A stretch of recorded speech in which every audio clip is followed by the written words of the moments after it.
weeks, maybe who knows, maybe even months. But where do we stand right now with LeBron? Where are things, and what do you think the next turn is in the story?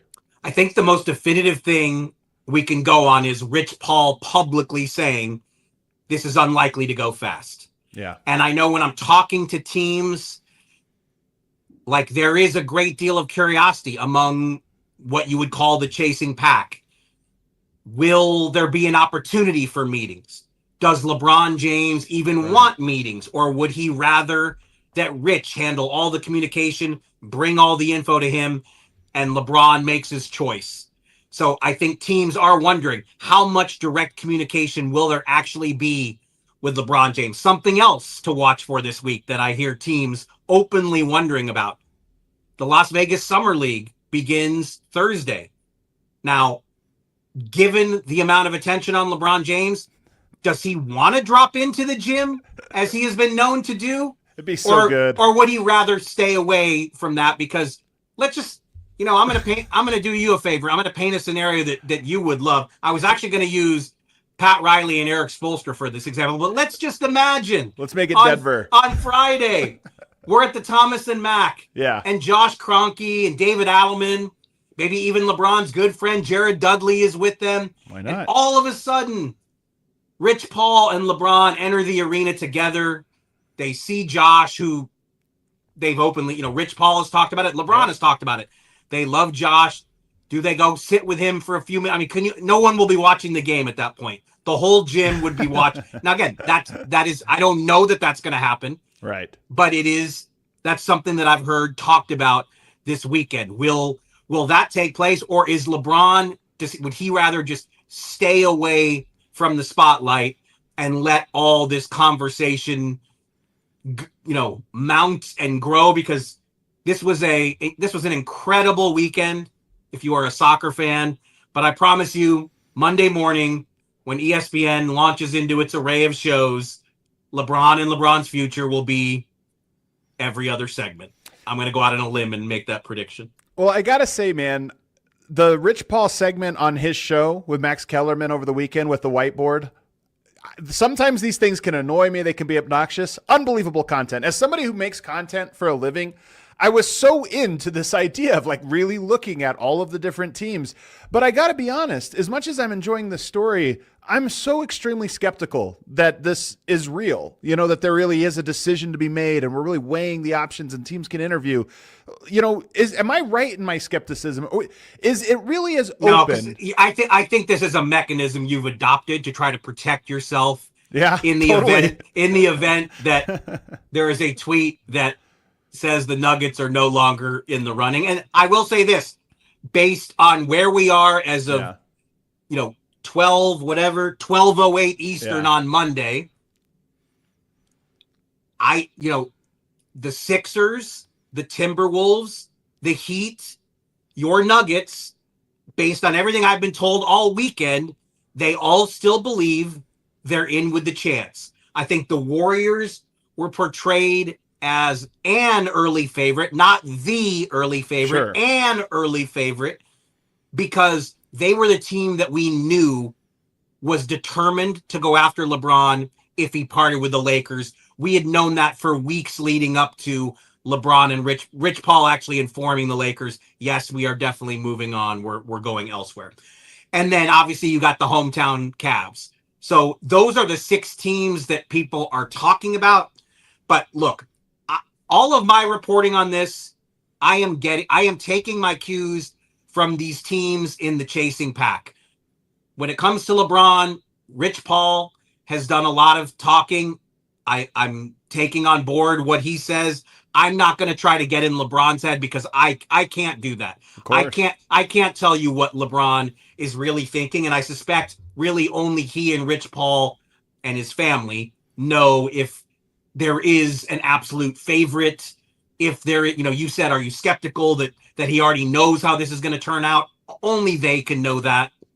But the teams that are in this, they all still believe as we speak that they are still in this. And a lot of these teams still have major decisions to make, including, and maybe especially, the Cleveland Cavaliers. You look at Miami Heat; they're still building a roster and trying to figure out what it is. And so when I put this all together and say it's not going to be quick, it could take a while, and then you see these teams are kind of in a holding pattern. I'm thinking, how do these teams manage this? Is there a team that's going to blink first and say, we don't think we're in it, we just have to move forward? Or could all 6 of these teams we're talking about really be waiting and making plans and setting the table, but not moving on them until they get word from LeBron? Well, look, there are some unsigned free agents that teams in this chase would like to sign if they're not going to get LeBron. Like, obviously, Golden State would make other moves if they get word that LeBron has another team in mind. You know, the way I described it on Saturday, Jake Fisher and I joined forces on a 2,000 or 2 zillion word notebook. I don't remember what it was, but it was pretty long for a July 4th, I would say. And the way it was laid out to me repeatedly is that more and more these other teams see Cleveland as the scenario to beat, because if you want LeBron, you're going to have to convince him your situation is better than Cleveland's, because Cleveland offers the storybook ending. Cleveland really offers the only storybook ending out there, unless he knows he's going to win a title with one of these teams.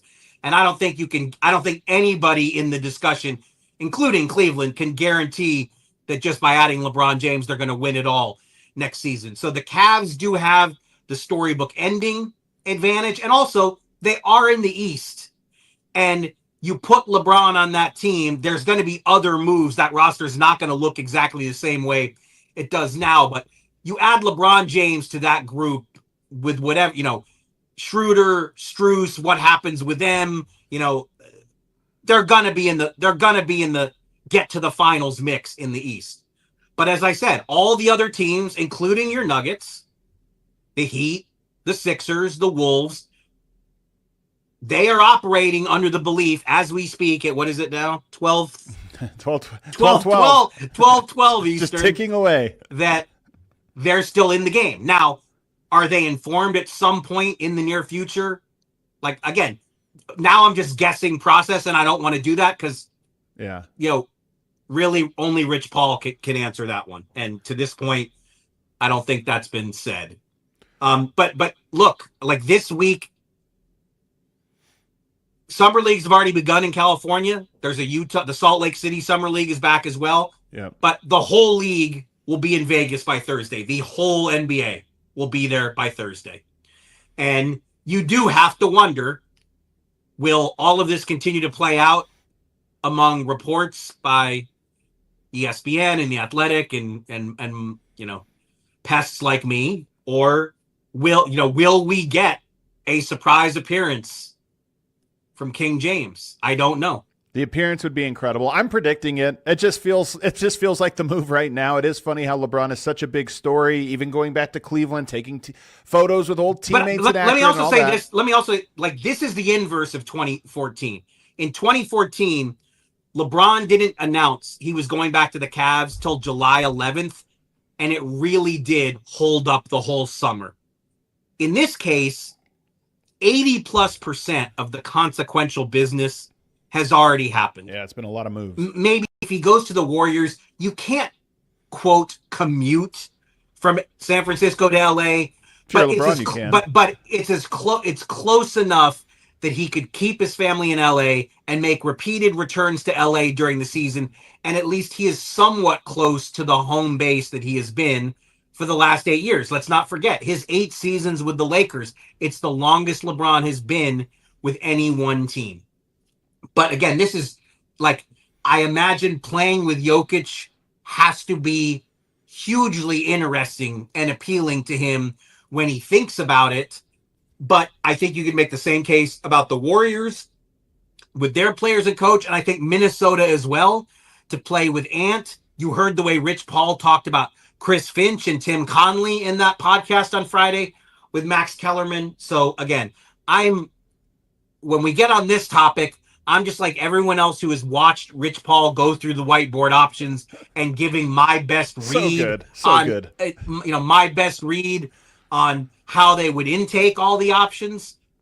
And I see questions. What about Philly? Yes, obviously Philly is now talent laden. And look, let's not also forget he is incredibly familiar with Spoelstra, Giannis, and Bam. So that's another team in the East he's got a comfort level with. So my sense from just, again, trying to analyze everything we do know, it appears LeBron is going to have to figure out what total package makes the most sense to him in the event this is the final chapter. Now, if you heard Rich Paul said who said it's his last year? Maybe he plays more. So they're saying even that hasn't been decided. But if this is the final stop, like, I do think that is going to be a big part of it. LeBron's going to have to decide, do I want to go out a Denver Nugget? Do I want to go out a Timberwolf? Do I want to go out as a Heatle? Do I want to go out as a Sixer? Do I want to go out as a Warrior? Again, that's why I think the Cavs do have that poetic ending part of it to offer. But it's not just that. Like, they're going to be a factor in the East with him. I think the Knicks obviously have to be taken as, they are the favorites to win the East next season. But Indiana will be back up there, provided that Halliburton and Zubac bounce back from injuries. Toronto has obviously made a massive statement. Toronto's going to be great by adding Kawhi. But I think you would still say there's more potential to win 3 rounds in the East than getting through a West that still has the Spurs and the Thunder at the top of it. Yeah, I think I think the conferences have evened out a bit, but we'll see. We'll see what happens. What's the next one we have here from Ryan Lucas? He says, seems Kuminga LA hold up his sign and trade. Guess on outcome. What do you think of Kuminga? What are the tea leaves saying? Yeah, guessing on outcome is never a good idea for me. So all I can say is the Lakers are trying. The Lakers want to add a wing. They want to add a big man. All indications at this point suggest there's really no way to retain Rui Hachimura. And to this point, unless something dramatically changed today and has not revealed itself yet, the Lakers have made a lot of attempts to pursue Kuminga. Let's see if that's how it turns out. I think the Lakers might have to make another move or two for additional financial flexibility if that's the case. But Kuminga is one of those players who kind of is somewhat stuck waiting for LeBron, because multiple teams interested in Kuminga are in the LeBron